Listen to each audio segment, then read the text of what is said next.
En ce début d'année, tout le monde fait un peu le bilan de l'année précédente et c'est aussi le cas de l'université qui réitère ce qu'elle avait déjà déclaré à maintes reprises. Trop de bacheliers ratent leur entrée à l'université faute d'avoir bien choisi leur orientation. Pour remédier à ce problème, les élèves de terminale devront désormais prendre contact plus tôt avec la faculté qu'ils souhaitent intégrer. Le dispositif annoncé il y a quelques mois est en marche pour plus de la moitié des universités. D'ici quelques semaines et bien avant la date de l'examen final du secondaire, les futurs universitaires seront invités à remplir ce qu'on pourrait appeler un dossier de préinscription. Comment cela marche? Eh bien c'est très simple. Ils peuvent télécharger un dossier qu'ils compléteront en y joignant les éléments demandés tels que des bulletins de notes, etc. Ce dossier est ensuite transmis par le proviseur du lycée à l'université qui étudie le dossier puis formule un avis sur le projet de l'étudiant. Il est également prévu un entretien pour l'ensemble des élèves pour lesquels il y aurait des avis contraires au projet qu'ils avaient formulé. Que signifie tout cela? Eh bien concrètement, l'université ne peut refuser la candidature d'un élève qui voudrait s'inscrire dans une faculté. Et donc, même si elle lui déconseille de s'inscrire, c'est l'élève qui aura le dernier mot et sera libre de choisir. Le président du syndicat universitaire a réagi à l'annonce de cette nouvelle mesure. Il s'est montré sceptique, redoutant une sélection déguisée des élèves. En effet, a-t-il expliqué, certaines universités qui ont un surplus d'étudiants essaieront de convaincre les candidats de ne pas s'inscrire et à l'inverse, les facultés en déficit d'étudiants, comme par exemple celle de sciences, pourront, elles, accepter tous les étudiants. On n'assistera donc pas, selon lui, à une lutte contre l'échec, mais plutôt à une gestion des flux, certes améliorée, mais qui n'aura aucune incidence sur le taux d'échec ou de réussite à l'université. Malgré tout, le syndicat ne rejette pas en bloc les mesures mises en place par le gouvernement.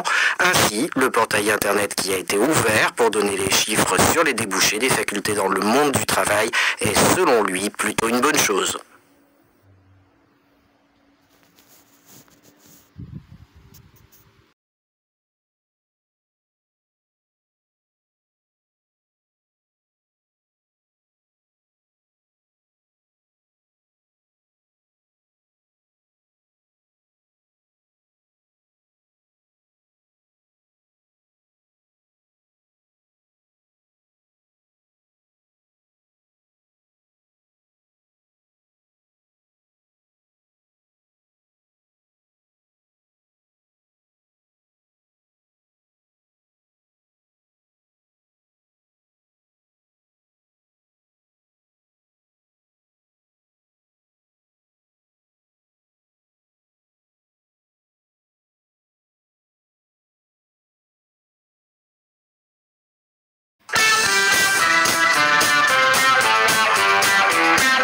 FM 101.3.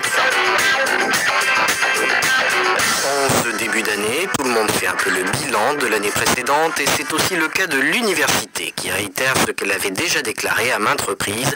Trop de bacheliers ratent leur entrée à l'université faute d'avoir bien choisi leur orientation. Pour remédier à ce problème, les élèves de terminale devront désormais prendre contact plus tôt avec la faculté qu'ils souhaitent intégrer. Le dispositif annoncé il y a quelques mois est en marche pour plus de la moitié des universités. D'ici quelques semaines et bien avant la date de l'examen final du secondaire, les futurs universitaires seront invités à remplir ce qu'on pourrait appeler un dossier de préinscription. Comment cela marche? Eh bien c'est très simple. Ils peuvent télécharger un dossier qu'ils compléteront en y joignant les éléments demandés tels que des bulletins de notes, etc. Ce dossier est ensuite transmis par le proviseur du lycée à l'université qui étudie le dossier puis formule un avis sur le projet de l'étudiant. Il est également prévu un entretien pour l'ensemble des élèves pour lesquels il y aurait des avis contraires au projet qu'ils avaient formulé. Que signifie tout cela? Eh bien concrètement, l'université ne peut refuser la candidature d'un élève qui voudrait s'inscrire dans une faculté. Et donc même si elle lui déconseille de s'inscrire, c'est l'élève qui aura le dernier mot et sera libre de choisir. Le président du syndicat universitaire a réagi à l'annonce de cette nouvelle mesure. Il s'est montré sceptique, redoutant une sélection déguisée des élèves. En effet, a-t-il expliqué, certaines universités qui ont un surplus d'étudiants essaieront de convaincre les candidats de ne pas s'inscrire et à l'inverse, les facultés en déficit d'étudiants, comme par exemple celle de sciences, pourront, elles, accepter tous les étudiants. On n'assistera donc pas, selon lui, à une lutte contre l'échec, mais plutôt à une gestion des flux, certes améliorée, mais qui n'aura aucune incidence sur le taux d'échec ou de réussite à l'université. Malgré tout, le syndicat ne rejette pas en bloc les mesures mises en place par le gouvernement.